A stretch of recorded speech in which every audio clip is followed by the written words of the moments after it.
Bonjour à toutes et à tous, ravi de vous retrouver sur UCG TV, la télé du consommateur. L'accessibilité à un logement décent est au centre de nombreuses préoccupations de la population guinéenne en général et celle de Conakry en particulier. Les difficultés sont nombreuses, coûts, conditions d'accès, rapports entre bailleurs et locataires. Vous avez sans doute compris, chers téléspectateurs, ce troisième numéro de votre émission La Voix du consommateur est consacré à la problématique du logement en Guinée.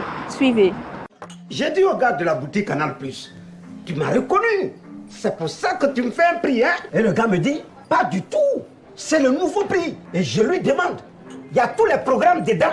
Et il me regarde et il me dit, il y a tout dedans. Et je lui demande, est-ce qu'il y a la HD dedans? Et il me dit, mais oui, c'est aussi dedans. Et oui, il y a tout dedans. Pour l'incroyable Noël de Canal+, le décodeur HD passe au prix exceptionnel de 50 000 francs guinéens, avec plus de 20 grandes chaînes en haute définition. Et en plus, la parabole est offerte. N'attendez plus, abonnez-vous vite. Il y a tout dedans.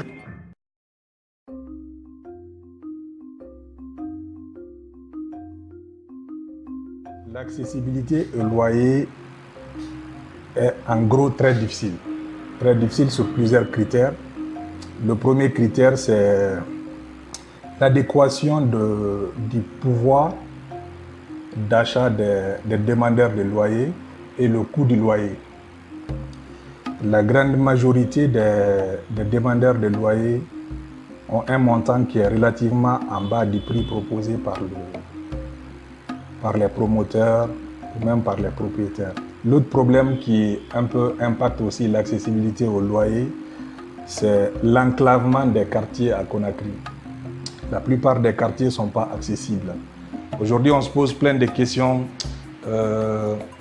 par rapport au fonctionnement de l'immobilier commercial en Guinée. Quand on a un contrat avec une société, la révision du prix du loyer, ça se passe, disons, quel est le cycle qu'il faut respecter? Est-ce qu'il faut refaire après 2 ans ou après 3 ans? Il n'y a pas de texte qui nous montre cela. Donc aujourd'hui, vous avez quelqu'un, vous prenez une maison, 1 an après, on vous envoie un avis d'augmentation de 50%, 30%, parce qu'effectivement, les textes sont flous là-dessus. Nous avons initié un mouvement dénommé Tous contre le loyer cher, qui vise à faciliter l'accès au logement, parce que chez nous, vous n'êtes pas sans savoir que soit vous êtes victime directement ou indirectement, mais pour avoir un logement, c'est tout à fait un combat. Donc, nous menons des activités, nous nous adressons également aux parlementaires pour qu'il y ait une réglementation du secteur du loyer en Guinée. Nous avons déjà fait une proposition de loi qui est au niveau du Parlement.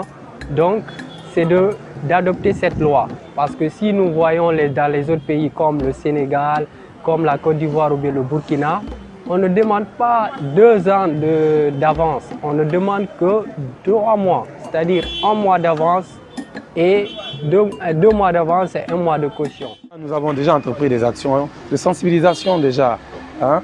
On a essayé de rencontrer certains acteurs, l'État en l'occurrence, pour un peu les parler de la question, parce que c'est pertinent. Regardez aujourd'hui, il n'y a pas de logements sociaux, il n'y a pas de logements sociaux dans notre pays. Il n'y a aucun programme réel de logements sociaux. Il ne serait-ce que pour les fonctionnaires, il ne serait-ce que pour les populations démunies qui peuvent avoir accès à des maisons à vil prix, comme d'ailleurs ça se passe dans d'autres pays. Ouais, au Mali, tout à l'heure en Côte d'Ivoire, vous avez les logements sociaux à valeur de 5 millions de francs CFA, à 6 millions, 3 chambres. Ça vous revient en 25 ans, vous l'avez payé, en tenant compte de nos niveaux de vie. Vous verrez tout à l'heure que même les prix vont être régulés d'eux-mêmes. Parce que plus le marché, les logements sont rares, plus ça devient cher. Regardez, vous avez combien de millions d'habitants à Conakry. Donc voilà ce problème dont nous vivons. On répond au nom du collectif victime de M. Bangoura. Un cas d'escroquerie à grande échelle, mais aussi d'abus de confiance. Il y a plusieurs citoyens qui ont payé des frais de logement, genre avance, sur le même appartement, une concession, mais malheureusement, le rendez-vous qui a été donné n'a pas eu lieu. Et c'est on s'est rendu compte, plus de 40 personnes ont payé des loyers sur le même appartement, sur la même concession. Et malheureusement, le bailleur ou le concessionnaire a pris la fuite. On ne le retrouve pas. Donc on n'a pas notre argent, on n'a pas notre concession. Donc aujourd'hui, nous sommes aux alentours de 40 personnes qui sont constituées en collectif. Mais le montant incriminé tourne autour de 400 millions. Donc pour le moment, nous avons déposé des plaintes au niveau des services du colonel Thieboro en ville. Et nous avons aussi saisi l'ADPJ, mais jusqu'à présent, on n'a pas une suite favorable. Nous avons saisi la commune de Ratoma ici, mais malheureusement, on n'a pas eu gain de cause. C'est pourquoi nous voulons solliciter les médias pour qu'on fasse entendre auprès des organisations qui sont en charge des droits de l'homme pour qu'on soit rétabli dans nos droits les plus élémentaires qui est celui de gagner un logement.